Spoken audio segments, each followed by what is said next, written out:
James Wingy, J.C. Lujan, and Ron Hune are 3 men in a boat out in the middle of nowhere. We were out fishing in the Marshall Islands. It's pretty remote. There's not a whole lot of land out there. It's pretty much smack dab in the middle of the Pacific Ocean. J.C. is videotaping the trip. But Ron's interest in marine life goes far beyond just catching fish. As a fisheries biologist, he spent years studying the movement of salmon to help preserve their population. The 3 friends are on a charter boat, but this is no ordinary kind of fishing because they're not using rods or reels.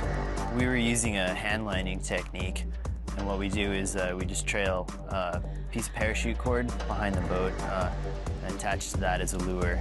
And when you hook a fish, you just draw it in hand over hand with gloves on. It's more hands-on, you know, you've got to get in there. It's exercise as well, because these fish are pretty heavy. They haul in a steady stream of tuna and wahoo. But before they know it, there's an almighty tug on the line that makes their gloved hands burn from the friction. We know it's big because you can feel the weight of it. It feels a little bit like walking a pit bull that's trying to go after something. Then it breaks the surface. When we saw it, everyone was like, oh my God, you know, it's a pretty big shark. They really don't want to bring the shark onto the boat, but they don't want to cut the line either. The boat crewmen are all experienced fishermen from Thailand. They have a procedure for getting the 6-foot shark on board safely. They take a lasso and run it down the fishing line that's hooked into the shark's mouth. They slide the noose over the shark's head. Then they pull it tight over its tail. Now they're going to pull it tail first onto the boat. The shark thrashes wildly as they haul it backwards out of the water. Yeah! Ron is backed up against their catch box and never sees it coming. I heard Ron yell, and then I looked and the shark was on his foot.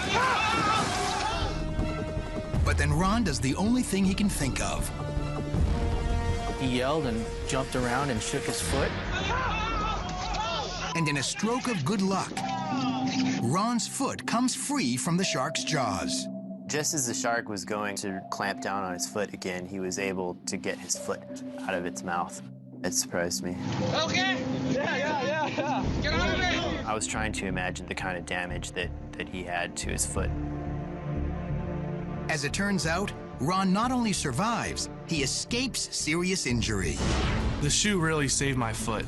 Ron doesn't usually wear shoes when it's hot, but for some reason chose to wear his sneakers that day. It ripped that shoe apart like it was nothing. The shark's lower teeth sink into the sole of his shoe, while some of its upper teeth pierce the top of his foot. At the end of the day, I have 3 little scars on my foot and a great story to tell. The shark was beautiful, very bright white. The skin kind of glistened in the sun. But unfortunately, the shark is out of the water too long to save it. I'm kind of saddened by the whole incident. As for Ron, he earned a new name. People call me shark bait now. And for a guy who researches fish, there's one lesson he learned the hard way. I'm much more wary of sharks now that I've been bitten. I definitely will wear shoes every time I'm on a boat now.